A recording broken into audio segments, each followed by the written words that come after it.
um resumão da Unirio. Vamos começar pela parte de conhecimentos específicos. Para quê? Para o assistente, tá? Assistente administrativo.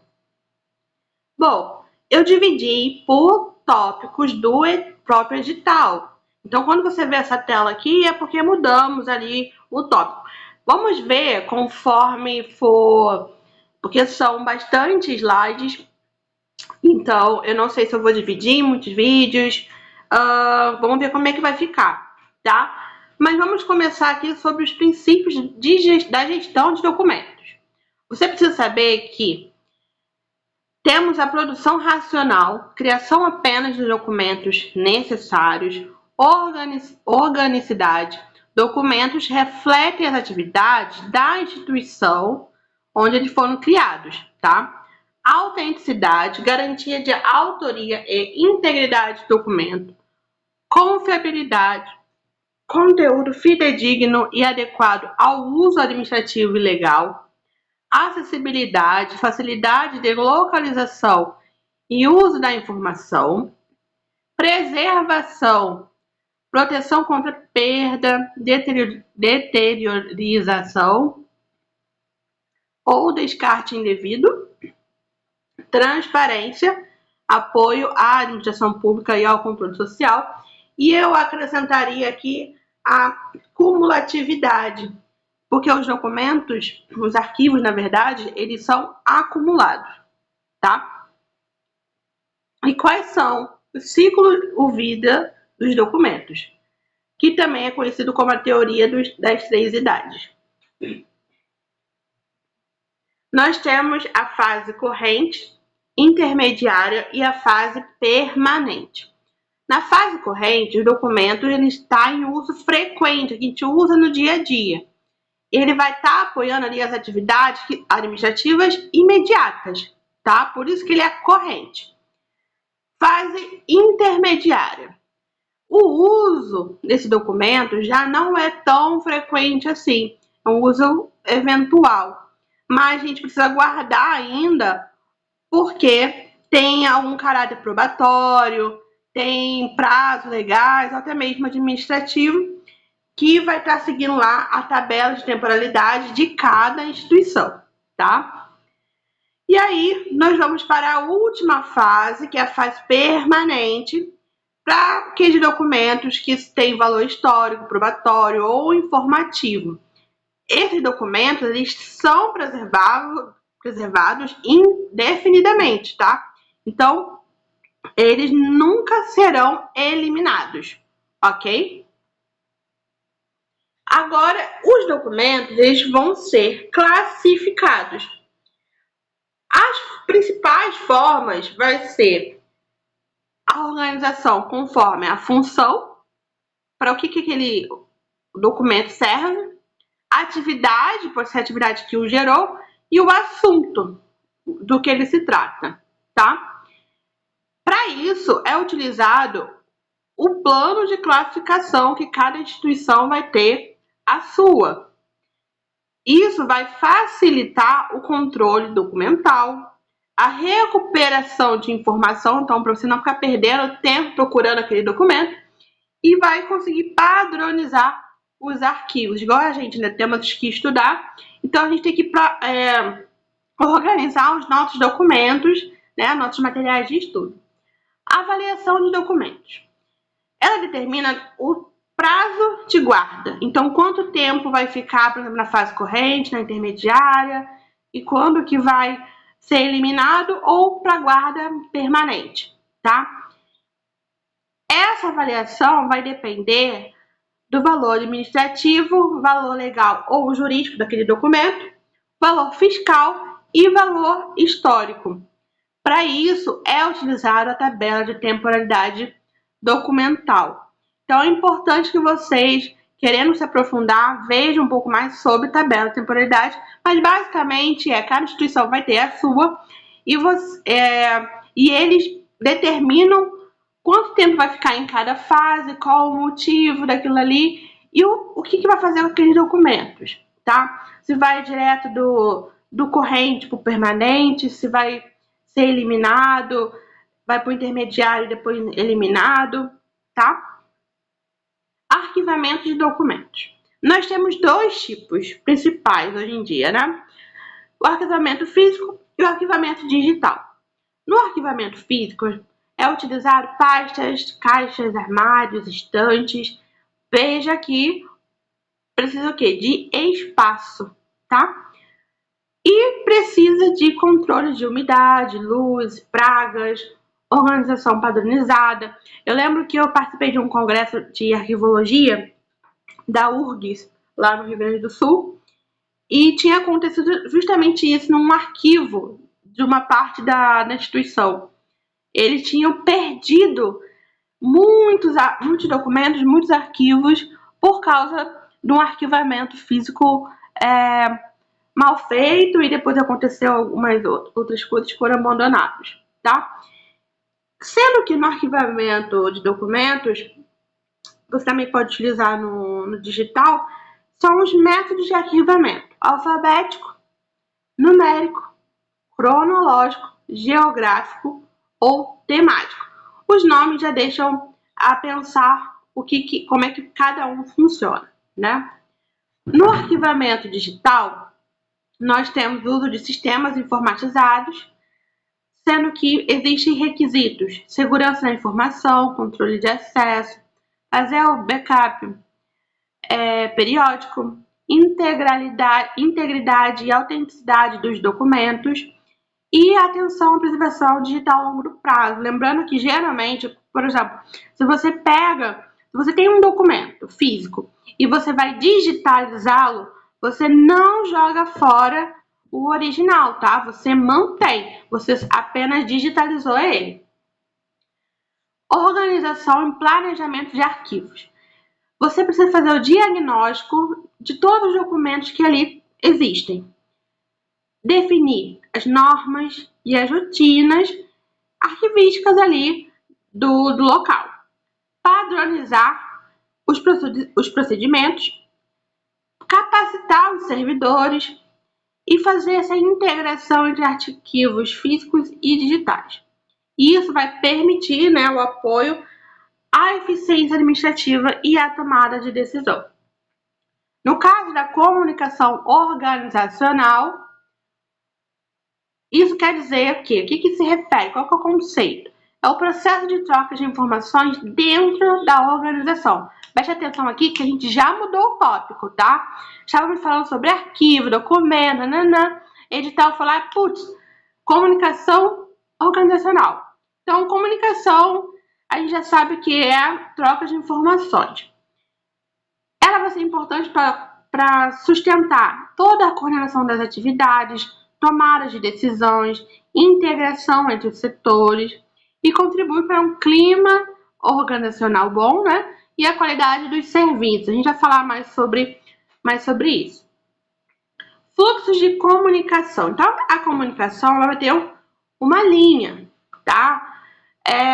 Nós temos a descendente, que passa do topo para baixo.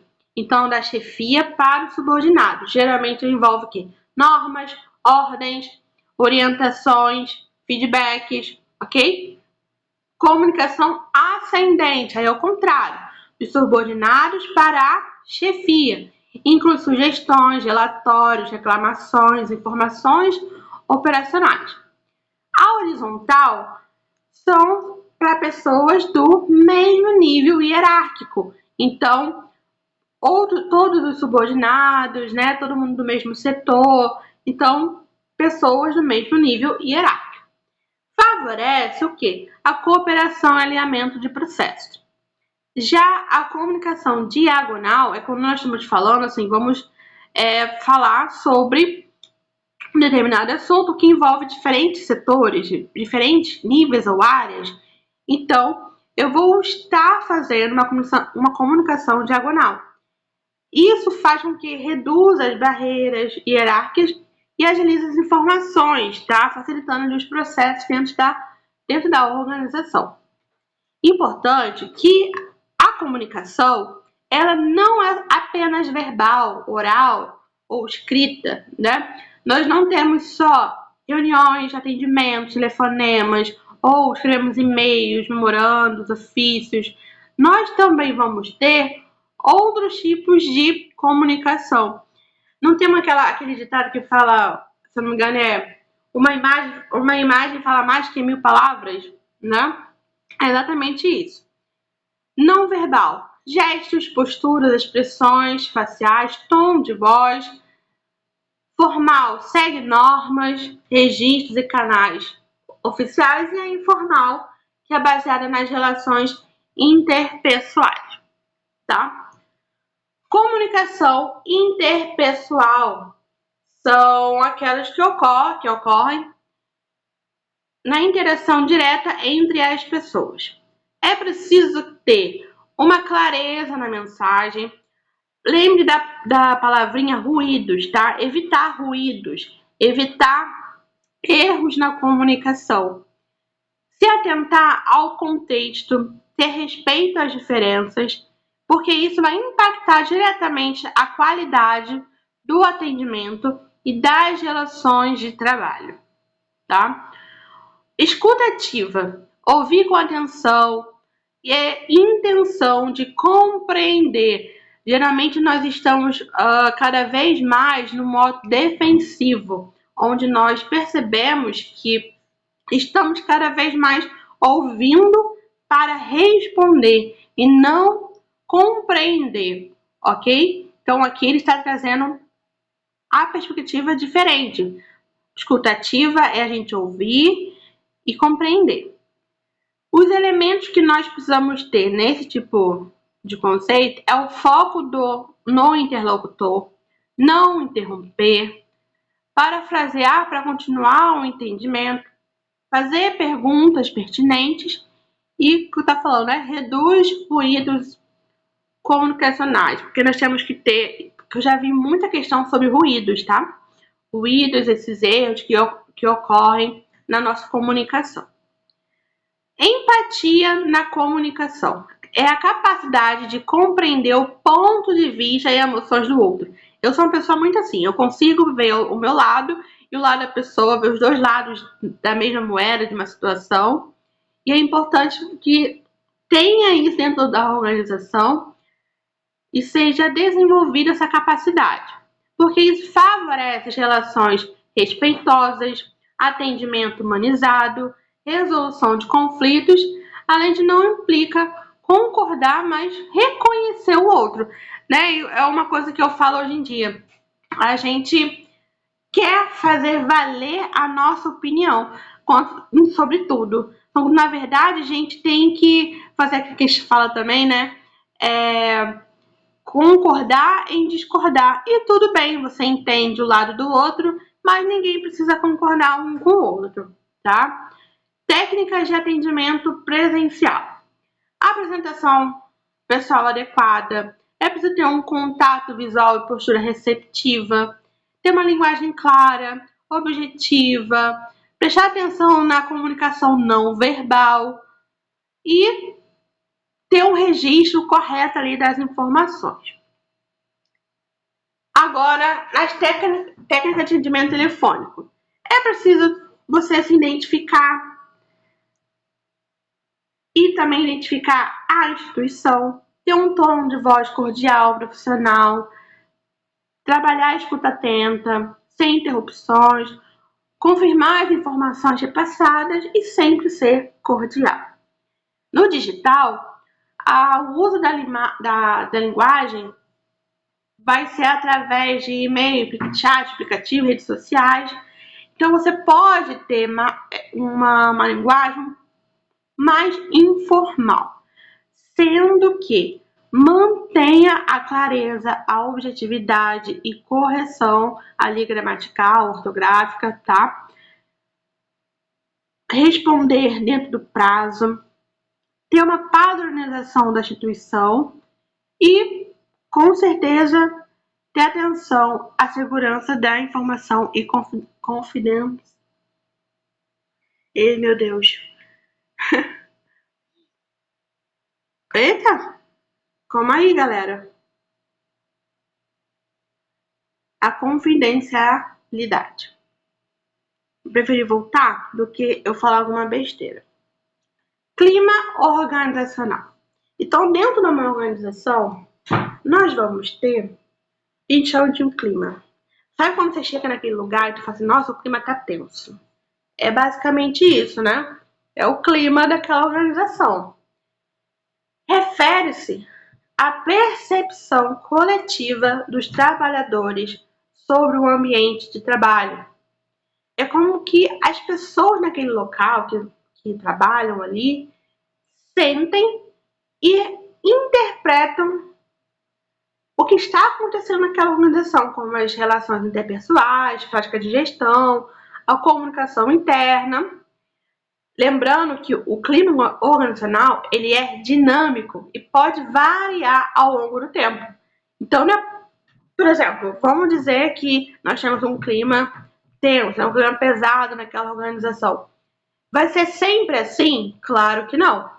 Então pode entrar um novo chefe, pode até mesmo às vezes tem uma pessoa, né, que tá naquele clima pesado, mudou aquela pessoa, a gente já consegue ter uma mudança no clima organizacional.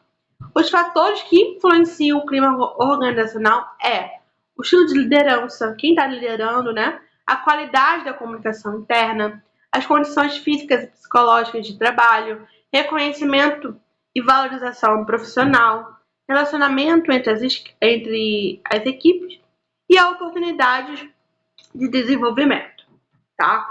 Lembrando que existem diferenças entre clima e cultura. Vamos falar também mais sobre cultura, porém, de início, pense que o clima é a percepção momentânea daquele local, mais suscetível a mudanças. Então, a gente consegue mudar um clima muito mais fácil, muito mais rápido, como eu falei. Às vezes, a mudança de uma pessoa, de um líder, já é suficiente. Agora, a cultura não. A cultura, ela está enraizada dentro da organização. É um conjunto de valores, crenças e normas. Ela é mais estável ao longo do prazo. Eu até estava vendo um vídeo de 2 auditores da Receita Federal e eles estavam falando justamente sobre a mudança de cultura dentro da Receita e como que isso leva anos para ser feito, tá? Tipos de clima. Clima positivo, como a gente falou, né?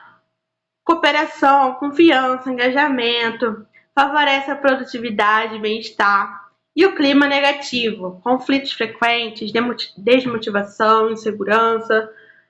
E esse tipo de clima negativo compromete o desempenho e a saúde ali das pessoas.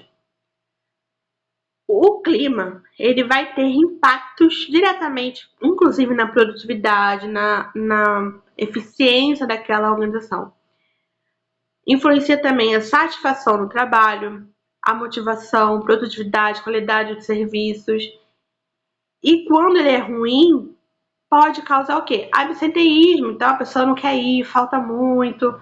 Isso gera muita rotatividade, então toda hora fica mudando ali os funcionários, além de conflitos. Conflito nós vamos ver que é importante, só que na medida certa, tá? Avaliação do clima organizacional. O clima ele precisa ser avaliado de alguma forma. Pode ser feito de pesquisas, questionários, entrevistas, observação. Para quê? Para que a gente possa identificar qual o lado bom, os pontos fortes, quais são as fragilidades e onde que é preciso intervir. A partir disso, nós vamos entrar aqui já na segunda parte do edital, que é o Fundamentos da Administração e Comportamento Organizacional. Eu vou fazer o seguinte, eu vou dividir para não ficar pesado. Então já dá um likezinho aqui e na sequência eu já libero essa aula.